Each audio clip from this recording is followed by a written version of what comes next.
Mr. Leas, who's with us today. And having heard from the other candidates, I indicated that we'd also hear from Mr. Leas. Thank you very, very much. It's a pleasure to be here. So, I'm going to be a little different from the other candidates. I think Vermont needs an adjutant general who will serve and protect Vermont with no responsibility to a chain of command in Washington. The founding fathers provided states with exclusive power to choose the officers of our state militia. And this constitutional check on federal power is particularly important when that federal chain of command has a sorry record of illegal, immoral, and unjust wars of aggression based on lies like Iraq, and fails to properly care for the surviving veterans when they come home. The federal chain of command has also chosen torture and detention without trial and extrajudicial executions that many people in Vermont oppose. Now, the federal chain of command is going further, and they're attacking Vermont citizens. An Air Force report that I brought along here says that the F-35 jet bomber that's coming, that some of our Air National Guard leaders would like to bring, will be more than 4 times louder than the current F-16 planes they're flying. And that the F-35 noise is therefore going to make 3,000 homes in Vermont, affordable homes, unsuitable for residential use in Winooski, Burlington, Williston, and South Burlington. A WCAX reporter said on Vermont This Week, the irony is that you have opponents of the F-35 citing the Air Force report and the Air Guard backing away from the report because the facts aren't consistent with bringing this plane. How can you bring a plane that's going to destroy housing in Vermont for 3,000 people? And this is not theoretical. The F-16 itself has already destroyed property.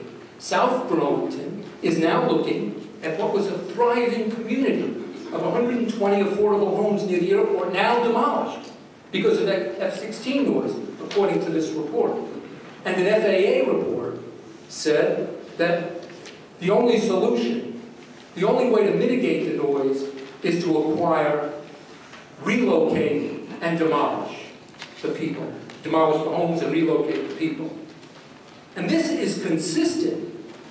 This strategy of taking down the homes is consistent with the 2011 World Health Organization report that said that noise, at the level we're talking about, has intense adverse health effects, including cognitive impairment for 50% of the children in those neighborhoods.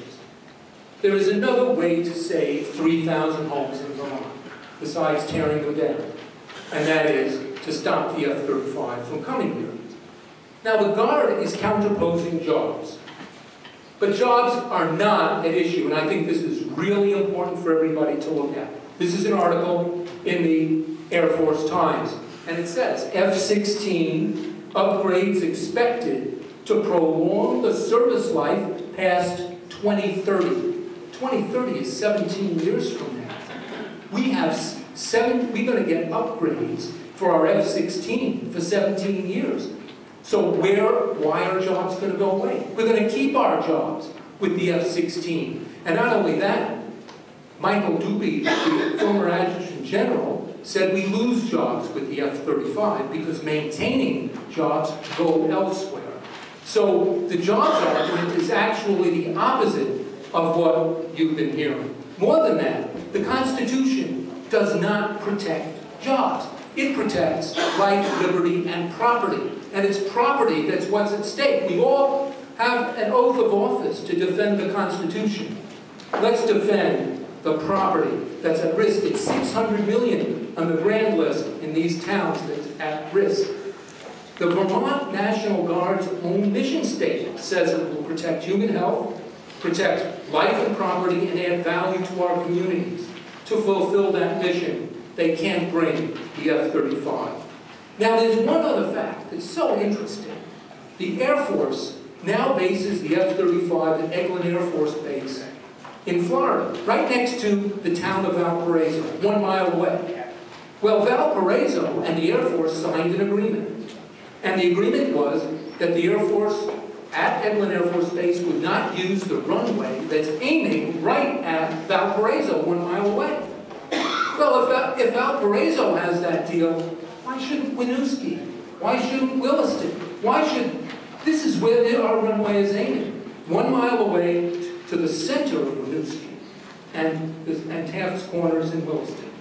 Why is Valparaiso, if the Air Force is agreeing not to aim at Valparaiso, certainly we shouldn't have it destroying our two towns and taking 3,000 homes into oblivion.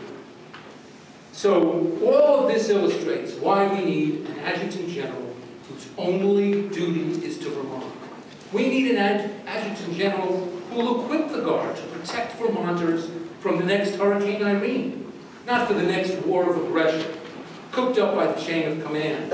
Someone who fulfills the Guard mission, the constitutional requirement to protect the lives and property of Vermonters, not put them at risk. We need an Adjutant General who is not in the chain of command from a Washington military-industrial complex that wantonly sacrificed our Vermont soldiers, airmen, and veterans when they came home, and now is doing the same to our homes and the health of our children. We need an Adjutant General who will protect Vermont, including protecting Vermont from the F-35. Thank you very much.